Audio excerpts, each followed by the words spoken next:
Hello my lovely students, welcome to socio point. बच्चों, आज हमारा टॉपिक है social organisation and social order, सामाजिक संगठन एवं सामाजिक व्यवस्था। और मैं उम्मीद करती हूँ कि आपने इससे पहले जो भी वीडियोस हैं उन्हें कवर कर लिया है। ठीक है, ये स्पेशली बीए वालों के लिए वीडियोस बना रही हूँ और जिन्हें भी सोशियोलॉजी में बेसिक क्लियर करना है उन सभी के लिए बहुत बढ़िया वीडियोस हैं ये। ठीक है, आप कोई भी बुक पढ़ोगे इसको समझने के बाद आपको बुक्स बिल्कुल क्लियर हो जाएंगी। कई बार आप लोग बुक्स पढ़ते हो और आधी चीज़ें क्लियर ही नहीं होती हैं, तो आधा टाइम तो ऐसे ही वेस्ट हो गया। ठीक है, तो ये सारी चीज़ें बिल्कुल बेस आपका क्लियर करती हैं। सारे वीडियोस आपको एक बार सुनने चाहिए, आपको तुरंत समझ में आ जाएगा बिना नोट्स बनाए। ठीक है, तो बीए सेमेस्टर 2 के बच्चों के लिए ये सारे कुछ वीडियोस बना रही हूँ इस टाइम पे। तो उसकी अब मैं आपको प्लेलिस्ट का लिंक डिस्क्रिप्शन में दे दूँगी, आप लोग सारे वीडियोस एक साथ देख सकते हो बीए सेकेंड सेमेस्टर के। ठीक है, तो ये आपका जो social organisation and social order वाला टॉपिक है ये थोड़ा सा बड़ा होगा, इसीलिए मैं पहले सोशल ऑर्गेनाइजेशन आपको बताऊंगी, देन आपको सोशल ऑर्डर बताऊंगी। और सोशल ऑर्गेनाइजेशन में मैं आपको कुछ बहुत बढ़िया से पॉइंट्स बताऊंगी शुरुआत में। उसके बाद फिर मैं आपको कुछ डेफिनेशंस बताऊंगी बहुत बढ़िया। ठीक है, मॉवरर की डेफिनेशन बेस्ट है। फिर आपको मैं कुछ कैरेक्टरिस्टिक्स बताऊंगी। डेफिनेशन समझते समझते ही आपको कैरेक्टरिस्टिक्स बहुत बढ़िया से क्लियर हो जाएंगे, तो ज़्यादा उसमें टाइम नहीं लगने वाला है। देन सोशल एलिमेंट्स बताऊंगी मैं, सोशल ऑर्गेनाइजेशन के जो एलिमेंट्स हैं, जो तत्व हैं, ठीक है, सामाजिक व्यवस्था के। तो इस तरीके से सोशल ऑर्गेनाइजेशन आपके माइंड में बिल्कुल क्लियर हो जाएगा। और हाँ, अगर आप मेरे स्टूडेंट्स में से नहीं हैं तो प्लीज़ कमेंट ज़रूर करिए। मुझे अच्छा लगता है जो नए नए स्टूडेंट्स मुझसे जुड़ते हैं, बहुत अच्छा लगता है। और ये जो सारे स्टूडेंट्स हैं रेगुलरली सारे वीडियोस अटेंड करते हैं, तो वो ही मेरी इंस्पिरेशन है। ठीक है, अगर इस तरीके से आप लोग अटेंड करना बंद कर दोगे तो मुझे बिल्कुल भी मन नहीं करेगा बनाने का। बट आप लोग बिल्कुल अच्छे से क्लास अटेंड करते हो और रिस्पॉन्सेस भी बहुत बढ़िया देते हो, तो अच्छा लगता है। ठीक है, तो चलिए हम लोग स्टार्ट करते हैं आज सोशल ऑर्गेनाइजेशन के बारे में। कई बार लोगों को सोशल ऑर्गेनाइजेशन और सोशल स्ट्रक्चर में भी बहुत ज़्यादा कन्फ्यूज़न होती है, तो वो सारी कन्फ्यूज़न आपको अभी क्लियर हो जाएगी। ठीक है, देखिए फर्स्ट पॉइंट क्या लिखा हुआ है। समाज का निर्माण करने वाली विभिन्न इकाइयाँ जैसे व्यक्ति, विभिन्न समूह, समितियाँ, संस्थाएं अपने लिए निर्धारित कार्यों को पूरा करती हैं और बदलती हुई दशाओं से अनुकूलन करती हैं। इसी दशा को क्या कहा जाता है? सामाजिक संगठन। इंग्लिश में देख लेते हैं। The various units that shape the society such as individuals, various groups, societies and institutions fulfill the task assigned to them and adapt to the changing situation. This condition is called social organization. तो इस तरीके से आपको क्या लिखा हुआ दिख रहा है कि सोसाइटी में बहुत सारी छोटी छोटी यूनिट्स होती हैं। जब सोशल स्ट्रक्चर पढ़ाया था तो आपको बताया था ना कि कैसे छोटी छोटी यूनिट्स होती हैं, वो आपस में मिल जाती हैं, तो उसका पूरा होल क्या कहलाता है? सोशल स्ट्रक्चर कहलाता है। तो वैसे ही वो उसकी छोटी छोटी यूनिट्स हैं। बट इन यूनिट्स का यहाँ पे बात क्या हो रही है? इन यूनिट्स का जो काम है उसकी बात हो रही है कि उनके जो भी डिफाइंड वर्क हैं, जो भी उनको बोला गया है कि आप ये काम करो, तो वो अपने जो निर्धारित कार्य हैं, ठीक है, जो भी असाइंड टास्क हैं उनके, उसको वो लोग पूरा करते हैं। और अगर सिचुएशन चेंज भी हो जाती है फिर भी वो अडेप्ट कर लेते हैं। ऐसा नहीं कि अगर सिचुएशन चेंज हो गई तो क्या हुआ, कोई इंस्टीट्यूशन ख़त्म हो गई, तो ऐसा बिल्कुल भी नहीं है। वो अपनी चेंजिंग सिचुएशन के हिसाब से अडेप्ट कर लेती है। ठीक है, अनुकूलन कर लेती है। जैसे पहले क्या हुआ करता था, आपकी जॉइंट फैमिली हुआ करती थी, तो जैसे टाइम बदला अब न्यूक्लियर फैमिली आ गई, तो nuclear family joint family nuclear family में बदल गई। ये नहीं कि फैमिली ही ख़त्म हो गई। तो जब भी ये सारे ग्रुप हो गया या कोई इंस्टीट्यूशन हो गया या कोई भी एसोसिएशन हो गया, वो अपने निर्धारित कार्यों को तो पूरा करती ही है, और अगर सिचुएशन बदल भी जाती है तो उसके हिसाब से अपने आप को अडेप्ट कर लेती है, अनुकूलन कर लेती है। यही कंडीशन क्या कहलाती है? सामाजिक संगठन, ये सोशल ऑर्गेनाइजेशन। जब मैंने आपको सोशल स्ट्रक्चर पढ़ाया था तो आपको बताया था ना कि बहुत सारे छोटे छोटे यूनिट्स होते हैं, है ना, ये आपस में मिल करके एक स्ट्रक्चर बनाते हैं और ये सारे इंटर रिलेटेड और इंटर कनेक्टेड होते हैं।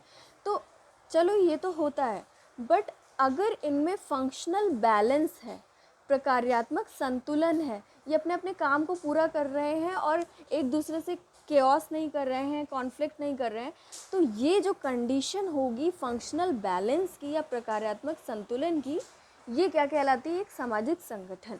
ठीक है, अब ये पॉइंट बहुत ज़्यादा इम्पॉर्टेंट है, समझ लेते हैं। कोई समाज ना तो पूरी तरीके से संगठित होता है और ना ही पूरी तरीके से विघटित होता है, इसलिए सामाजिक संगठन एक तुलनात्मक अवधारणा है। A society can neither be fully organised nor can be completely disintegrated और disorganised, hence social organisation is a comparative concept. समझ गए कि जैसे सोसाइटी है, इसका कहने का मतलब है कभी भी सोसाइटी में ऐसा नहीं है कि उसकी जो यूनिट्स हैं वो आपस में बड़े प्यार से हमेशा रहती हैं। कहते हैं कि सोसाइटी में कभी ना कभी छोटे मोटे कॉन्फ्लिक्ट हुआ करते हैं, तो ऐसा नहीं कि फुल्ली ऑर्गेनाइज्ड है, फुल्ली ऑर्गेनाइज्ड नहीं है। ठीक है, लेकिन एक कंपैरेटिवली ये ऑर्गेनाइज्ड है, हम इसे देखते हैं, सब एक दूसरे के साथ मिलजुल करके रह रहे हैं, है ना। इसको आप इमाइल दरखाइम के एक सोशल फैक्ट के कॉन्सेप्ट से समझ सकते हो। जैसे इमाइल दरखाइम है तो उन्होंने एक सामाजिक तथ्य या सोशल फैक्ट की कॉन्सेप्ट दिया, तो जिसमें कहते हैं कि एक होता है नॉर्मल सोशल फैक्ट, एक होता है पैथोलॉजिकल सोशल फैक्ट। तो नॉर्मल सोशल फैक्ट यानी कि सामान्य सामाजिक तथ्य में क्या होता है कि अगर सोसाइटी में जो क्राइम रेट है वो एक नॉर्मल रेट से हो रहा है, तो वो एक नॉर्मल सोशल फैक्ट है, एक सामान्य सामाजिक तथ्य है। समझ रहे हो कि मतलब क्राइम हो रहा है कोई बात नहीं, बट उसे एक नॉर्मल रेट में होना चाहिए, तो मतलब थोड़ा बहुत डिसऑर्गेनाइजेशन चलता है। बट अगर वही क्राइम रेट क्या हो जाए, उसका बढ़ जाए सोसाइटी में, तो ये एक पैथोलॉजिकल फैक्ट हो जाता है, तो एक व्याधिकी तथ्य हो जाता है, तो एक परेशानी का सबब है सोशल ऑर्गेनाइजेशन के लिए, है ना। तो इसीलिए ये एक कंपैरेटिव कॉन्सेप्ट है, ये नहीं कि बड़े प्यार से सभी लोग मिलजुल करके रह ही रहे हैं, कोई भी प्रॉब्लम नहीं है। आपके घर में भी जैसे आप लोग हो तो फैमिली मेम्बर्स के बीच में कुछ ना कुछ कभी कभी प्रॉब्लम हुआ करती है, तो ये थोड़ी ना है कि फैमिली ही छोड़ करके चले गए, है ना, ऐसा नहीं होता है। अब हम लोग जल्दी से कुछ डेफिनेशंस देख लेते हैं। सोसाइटी में आपकी ऑर्गेनाइजेशन के बारे में आपके फादर ऑफ सोशियोलॉजी क्या कहते हैं, यानी कि समाजशास्त्र के जो जनक हैं, देखते हैं उनका नाम क्या है, ऑगस्ट कोंत। ऑगस्ट कोंत क्या कहते हैं? ऑगस्ट कोंत कहते हैं कि सामाजिक संगठन एक तरीके का सामान्य सामाजिक समझौता है जिसकी सहायता के बिना राज्य यानी कि स्टेट अपना काम नहीं कर सकता। Auguste Comte, the father of sociology, believe that social organisation is the method of general social agreement without the help of which the state can not function. एक सामान्य सामाजिक समझौता कैसे है सोशल ऑर्गेनाइजेशन? जैसे मान लो डॉक्टर कहे कि भाई फार्मर्स, हम आपका ट्रीटमेंट नहीं करने वाले, जो करना है कर लो। क्या करेगा फिर वो फार्मर? अनाज नहीं उगाएगा, बीमार हो जाएगा, तो क्या डॉक्टर को फूड कैसे मिलेगा? नहीं मिलेगा। तो इसीलिए एक एग्रीमेंट हुआ, ठीक है, डॉक्टर और फार्मर के बीच में कि आप हमारा इलाज करके हमें हेल्दी रखेंगे, और ठीक है, डॉक्टर इनको हेल्दी रखेगा और फार्मर क्या करेगा, इनको फूड प्रोवाइड करेगा। तो एक कॉन्ट्रैक्ट हुआ ना, है ना। तो यही सारी इसी टाइप से पूरी सोसाइटी एक दूसरे से इंटर रिलेटेड और इंटरकनेक्टेड है ना। इसीलिए इसे क्या कहते हैं, बहुत सारे छोटे छोटे यूनिट्स के बीच में इस तरीके का आपस में मिलजुल करके काम चलता रहता है। अगर एक यूनिट काम करना बंद कर देगी तो बहुत ज़्यादा प्रॉब्लम। तो सोसाइटी की हर एक यूनिट को फंक्शन करना बहुत ज़्यादा ज़रूरी होता है, और बहुत ही ज़्यादा आपस में एक दूसरे की हेल्प करके और एक दूसरे की जो भी नीड्स हैं उसको फुलफ़िल करके काम करता है। तो इसीलिए इसे एक जनरल सोशल एग्रीमेंट कहा जाता है। ठीक है, मतलब सोसाइटी का एक एग्रीमेंट है लोगों के आपस के बीच में। ठीक है, उसके बाद आपका नेक्स्ट है हर्बर्ट स्पेंसर का, सामाजिक संगठन एक ऐसी दशा है जिसमें समाज के आर्थिक, राजनीतिक तथा दूसरे भाग परस्पर संबंधित रह करके एक दूसरे के काम को सरल बनाते हैं। बिल्कुल समझ में आ गया होगा आपको डॉक्टर और फार्मर वाले इसमें कि चलो वो तो डॉक्टर फार्मर, मैंने आपको एक एग्जांपल दिया ना कि सोसाइटी में, लेकिन बहुत सारे इकोनॉमिकली आप देखो, पॉलिटिकल देखो, और सोसाइटी के अदर पार्ट्स, बहुत सारे पार्ट्स हैं ना, वो एक दूसरे से कनेक्टेड रहते हैं, एक दूसरे का हेल्प करते हैं, एक दूसरे की नीड्स को फुलफ़िल करते हैं। ठीक है, तो इस तरीके से रिलेटेड रह कर के एक दूसरे के कामों को सरल बनाते हैं। यही कंडीशन जो कहलाती है वो क्या कहती है, उसे क्या कहते हैं, सोशल ऑर्गेनाइजेशन की condition. According to the Herbert Spencer, the social organization is a condition in which the economic, political, and other social parts of the society are interrelated and facilitate each other's work. एक दूसरे के कामों को करने में, एक दूसरे की नीड्स को फुलफ़िल करने में ये सारी यूनिट्स हेल्प करती रहती हैं। और इस तरीके की जो कंडीशन होती है, ये जो कंडीशन है, ये आपकी क्या कहलाएगी, सोशल ऑर्गेनाइजेशन की कंडीशन। उसके बाद आप लोग नेक्स्ट डेफिनेशन देख सकते हैं, सोशल डिसऑर्गेनाइजेशन। बुक लिखी है किसने, इलियट एंड मैरल ने, ठीक है। इनकी किताब है सोशल डिसऑर्गेनाइजेशन। उस बुक में ये बताते हैं डेफिनेशन, सामाजिक संगठन वह दशा या स्थिति है जिसमें समाज की विभिन्न संस्थाएं समाज द्वारा स्वीकृत पूर्व निर्धारित उद्देश्यों के अनुसार कार्य कर रही होती हैं, ठीक है। अब देखो, ये भी कहते हैं कि सोशल ऑर्गेनाइजेशन एक क्या है, स्थिति है, एक कंडीशन है, जिसमें क्या होता है, बहुत सारी इंस्टीट्यूशन होती है सोसाइटी की, है ना, बहुत सारी विभिन्न संस्थाएं होती हैं। वो क्या करती हैं, सोसाइटी ने जो चीज़ें स्वीकार की हुई होती हैं, जो जिस पे सहमति बनी हुई होती है लोगों की, उस हिसाब से हर एक इंस्टीट्यूशन का काम होता है ना। जैसे फैमिली का एक काम है, रिलीजन का एक काम है। तो क्या है, अब जो सोसाइटी ने कहा है एक इंस्टीट्यूशन को करने के लिए, वो उस हिसाब से हमेशा काम करती रहती है, ठीक है। और वो इस तरीके से सोसाइटी में एक ऑर्गेनाइजेशन की कंडीशन क्रिएट करती है। Social organisation is a state of being a condition in which various institution in a society are functioning in accordance with their organised or implied purposes. हर एक इंस्टीट्यूशन का एक purpose होता है ना, उस हिसाब से वो हमेशा सोसाइटी में काम करती रहती है। और यही कंडीशन हर एक इंस्टीट्यूशन करती है, हर एक संस्था काम करती रहती है अपना अपना। और यही कंडीशन क्या कहलाती है, सोशल ऑर्गेनाइजेशन की कंडीशन, है ना। अब जैसे एग्जांपल लो फैमिली का, अगर फैमिली वाले बोले कि नहीं, मुझे परवरिश नहीं करनी बच्चों की, सारे फैमिली वाले छोड़ दें अपने बच्चों को, तो क्या होगा कि बैलेंस रहेगा सोसाइटी में। बाद में उन बच्चों का फ्यूचर क्या होगा, वो कैसे बच्चे बनेंगे, सोसाइटी बिल्कुल इम्बैलेंस हो जाएगी। तो वहाँ पर सोशल ऑर्गेनाइजेशन नहीं हो पाएगा। लेकिन जब इंस्टीट्यूशन सारे अपने अपने काम कर रही हैं अच्छे तरीके से, है ना, जो जो सोसाइटी ने बोला है करने के लिए, तो क्या है, सोसाइटी में एक बढ़िया सी ऑर्गेनाइजेशन बनी रहती है, ठीक है। फिर हम लोग नेक्स्ट डेफिनेशन देख लेते हैं, जॉन्स ने बेसिक सोशोलॉजिकल कॉन्सेप्ट में अपनी ये डेफिनेशन दी है। उनकी डेफिनेशन है, सामाजिक संगठन वह दशा है जिसमें समाज के विभिन्न भाग आपस में संपूर्ण समाज से अर्थपूर्ण ढंग से बंधे रहते हैं, संबंधित रहते हैं। अब जैसे मैंने आपको बताया ना कि जैसे डॉक्टर है, ठीक है, तो डॉक्टर है तो वो पूरी तरीके से फार्मर के फूड पे डिपेंड है, समझ गए। तो ये सारा, और डॉक्टर भी क्या कर रहा है, इस फार्मर को हेल्थ फैसिलिटी प्रोवाइड कर रहा है ना। टीचर है, टीचर अगर नहीं होगा तो डॉक्टर कैसे बनोगे। और टीचर को अगर फार्मर फूड नहीं देगा तो टीचर जिंदा कैसे रहेगा।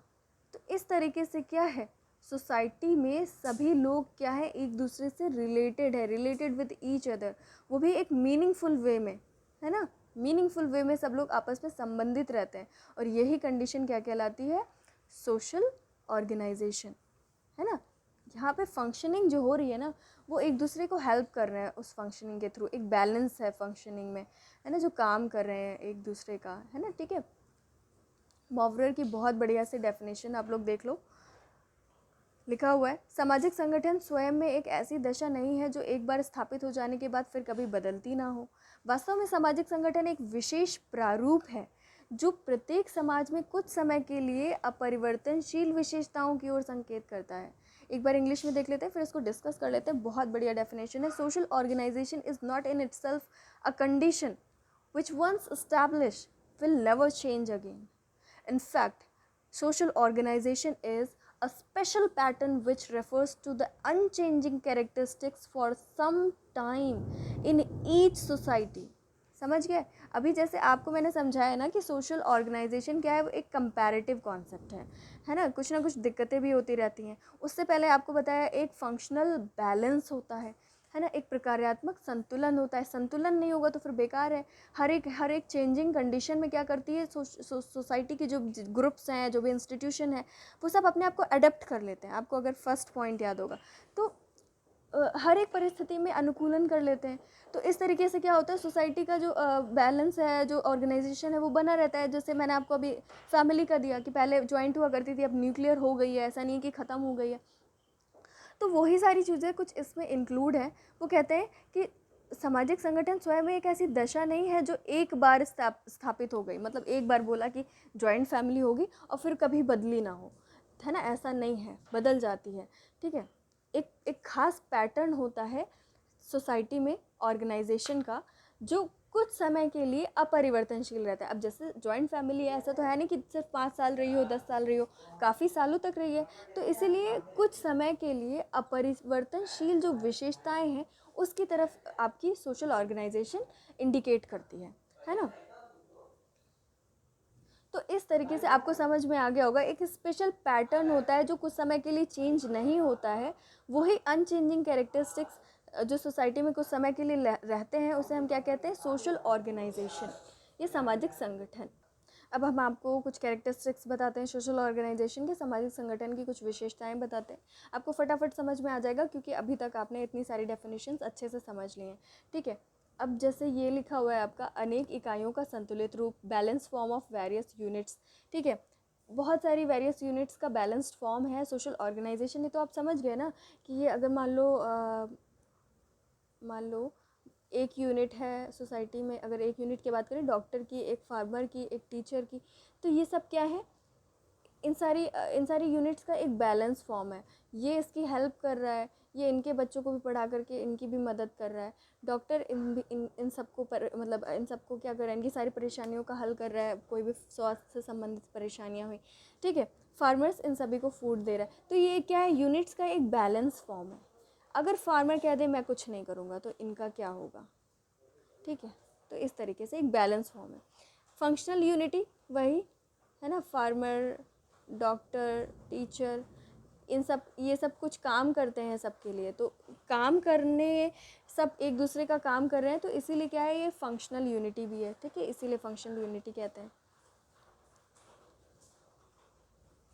अब देखो क्या लिखा हुआ है, सांस्कृतिक व्यवस्था से संबंधित, रिलेटेड विद कल्चरल सिस्टम। आपका सोशल ऑर्गेनाइजेशन, अगर हम पुराने समय की बात करें, ओल्ड सोसाइटी की, तो उस समय क्या था, जॉइंट फैमिली हुआ करती थी, पंचायती राज सिस्टम था, पंचायत वहाँ पे हुआ करती थी। कौन सी, जो गांव के लोगों के स्तर पे होती थी, वो बस अपने पंच बिठा लेते थे, तो एक जाति पंचायत कहेंगे उसे, है ना, जाति पंचायत हुआ करती थी, ठीक है। तो इस तरीके से ये जो ऑर्गेनाइजेशन है ना, वहाँ पे क्या करते थे, ये जॉइंट फैमिली हो गया, और वहाँ पे जजमानी सिस्टम पाया जाता था। जजमानी सिस्टम में सब क्या करते थे, एक फंक्शन बनाते थे, सब एक दूसरे का काम करते थे, है ना, और जजमान क्या करते थे, अपने जो कमीन हैं उनकी हेल्प करते थे। तो इस तरीके से क्या है, ये एक ओल्ड सोसाइटी को हम देख रहे हैं। तो ये एक ओल्ड सोसाइटी का कल्चर हमें दिखा रहा है। तो ये ऑर्गेनाइजेशन भी एक ख़ास टाइम पीरियड से जुड़ा हुआ है, और एक ख़ास टाइम पीरियड में एक डिफरेंट कल्चर हुआ करता था। ये तो हो गया आपका ओल्ड सोसाइटी वाली ऑर्गेनाइजेशन, है ना, वहाँ का कल्चर अलग था। और अगर क्लियर बात करें तो जैसे इंडिया की बात करें, ठीक है, और वेस्ट कंट्री की बात करें, वेस्टर्न कंट्री की, तो इंडिया में क्या है, चीज़ें बहुत ज़्यादा हम देख सकते हैं कि यहाँ का कल्चर सिखाता है ईश्वर में विश्वास करना, नॉन वेज खाना, है ना। ये यहाँ का कल्चर बहुत ज़्यादा, यहाँ का इंडियन कल्चर बहुत ज़्यादा इस चीज़ पे फोकस करता है, ठीक है। हमें हमेशा बताता है कि पेड़ पौधों में भी जान है, ठीक है, और बताता है कि हमें किसी को भी हर्ट नहीं करना चाहिए, ठीक है। तो हमेशा नेचर को जो है प्रमोट करना चाहिए। तो इस तरीके की चीज़ें सिखाता है, और वैल्यूज़ सिखाता है कि बड़ों की सेवा करो, उनका आदर करो, इस तरीके की चीज़ें सिखाता है इंडियन कल्चर, ठीक है। और वेस्टर्न कल्चर आप लोग देखते हो तो वहाँ पर क्या सिखाया जाता है, आप लोग ब्रॉडली क्या देखते हो कि वहाँ पर इंडस्ट्रियलाइजेशन बहुत ज़्यादा है, ठीक है, फास्ट फूड का कल्चर है। फास्ट फूड, फटाफट पेट भरा, तो इस तरीके की चीज़ें हैं। और वहाँ पर इंडस्ट्रियलाइजेशन की वजह से कैपिटलिज्म है, तो वहाँ पे मोर प्रॉफिट वाला कंडीशन है कि ज़्यादा से ज़्यादा लोगों को प्रॉफिट कमाना है। तो इस तरीके से वहाँ पे वैल्यूज़ हमारी सोसाइटी से बहुत अलग है, यहाँ के वैल्यूज़, है ना, यहाँ का कल्चर। तो इस तरीके से ये वाली जो सोसाइटी है, ठीक है, आपका जो वेस्टर्न कंट्री की सोसाइटी है और ये जो इंडियन है आपकी, ठीक है, दोनों के कल्चर में बहुत ज़्यादा डिफरेंस है, बट दोनों जगह ऑर्गेनाइजेशन है। तो दोनों का जो कल्चर से रिलेटेड ऑर्गेनाइजेशन है ना, इसीलिए जो सांस्कृतिक व्यवस्था से संबंधित होता है ऑर्गेनाइजेशन, जैसी आपकी संस्कृति होगी वैसा ही ऑर्गेनाइजेशन आपकी सोसाइटी में देखने को मिलेगा। तो जो मैंने आपको लाइन बोली कि जैसी सोसाइटी होगी, जैसा उसका कल्चर होगा, वैसा ही उसका क्या होगा, ऑर्गेनाइजेशन का टाइप होगा। तो यही इसका क्या है, कीवर्ड है, ठीक है। विचार पूर्वक स्थापित संतुलन, स्टैब्लिश्ड प्लान्ड बैलेंस ऑर्गेनाइजेशन के बारे में बात हो रही है ना। तो सोसाइटी में जो बैलेंस है, जो ऑर्गेनाइजेशन बना हुआ है अलग अलग यूनिट्स के बीच में, ये अपने आप नहीं है, बिल्कुल प्लान किया गया है कि सोसाइटी में फैमिली का ये काम है, स्टेट का ये काम है, रिलीजन का ये काम है। अगर 2 रिलीजन है तो अगर दोनों में प्रॉब्लम हो रही है तो उसका कैसे प्रॉब्लम सॉल्व किया जाए। तो इस तरीके से हर एक चीज़ प्लान्ड है कि किसको क्या करना है, ठीक है। तो ये सोसाइटी की जो हर एक यूनिट्स है ना, उनका काम डिफ़ाइन किया गया है, सोसाइटी ने ही सोच समझ करके डिफ़ाइन किया। तो इसी वजह से एक, इसे कहेंगे प्लान्ड है ये बैलेंस। ऐसा नहीं कि अपने ही आप बैलेंस आ गया सोसाइटी में। स्टेट अगर देखता है कि जैसे अभी अगर कोरोना हुआ है, कोरोना पेंडेमिक चल रही है, कोविड टाइम है, तो इस समय स्टेट ने कहा कि घर से बाहर मत निकलो। तो ये प्लानिंग है ना। अगर घर से स्टेट ना बोलता कि ऐसी चीज़ें करने को, तो क्या होता, कोरोना और ज़्यादा फैल जाता। तो इस तरीके से सोसाइटी में एक बैलेंस बनाने का काम किया ना स्टेट ने। तो इसी तरीके से स्टेट को बोला गया है कि आप ऐसा काम करो, तभी वो ऐसा काम कर रहा है, वरना उसे क्या पड़ी है। तो इस तरीके से सोसाइटी की हर एक यूनिट्स का अपना अपना काम है, जो कि डिफाइंड है, जो कि हर एक लोगों ने मिल करके निर्धारित किया है कि आपको ये काम करना है। तो उसी से एक प्लान बैलेंस हमें दिखाई देता है, ठीक है। इंक्लूजन ऑफ यूटिलिटी या उपयोगिता का समावेश से इसका मतलब ये है कि सबके काम आता है। सोशल ऑर्गेनाइजेशन सबकी ज़रूरतें पूरी करता है, हर एक इंसान के लिए बहुत ज़्यादा यूज़फुल है, बहुत ज़्यादा उपयोगी है। सोसाइटी में हर इंसान की जो जो नीड्स हैं उसको पूरा करने में ये ऑर्गेनाइजेशन ही क्या करता है, हेल्प करता है, ठीक है। सभी लोग अपने लक्ष्यों को प्राप्त कर सकते हैं। स्कूल्स बनाए गए हैं, कॉलेजेस बनाए गए हैं, आपके हॉस्पिटल्स बनाए गए हैं। ये सब क्या है, आपका यूज़फुल है ना। ये सारी चीज़ें, ये सब अपने अपने काम कर रहे हैं, बैलेंस है, सबका काम भी बैलेंस है, कोई लड़ाई झगड़ा नहीं कर रहा है। तो ये सारी चीज़ें, ये सब आपको क्लियर हो गया, ठीक है। अनुकूलन का गुण होता है क्वालिटी ऑफ एडेप्टेशन, परिवर्तनशीलता, चेंजेबिलिटी और वॉलेटिलिटी, ठीक है, वॉलेटाइल होता है मतलब, ठीक है। एक कंपैरेटिव कॉन्सेप्ट है, सब क्लियर कर दिया आपको पहले ही।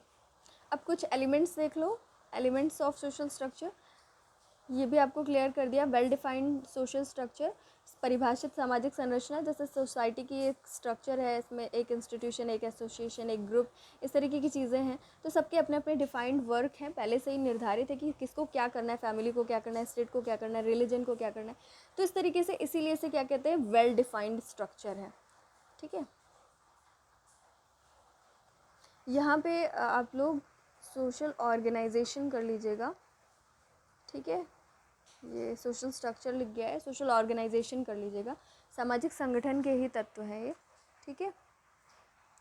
फिर आपका आता है सदस्यों में एकमत होना, कंसेंसस अमंग द मेंबर्स, ठीक है। कंसेंसस लिखा है, एकमत होना, मतलब जैसे मैंने आपको टीचर, फार्मर, डॉक्टर में कहा था ना, ये सब एक दूसरे का काम कर रहे हैं, क्योंकि ये सब एक दूसरे से क्या है, एकमत है, यूनानिमस है कि हाँ ठीक है, तुम हमारा काम करो, हाँ, ये इनका काम करेंगे, ये इनका काम करेंगे।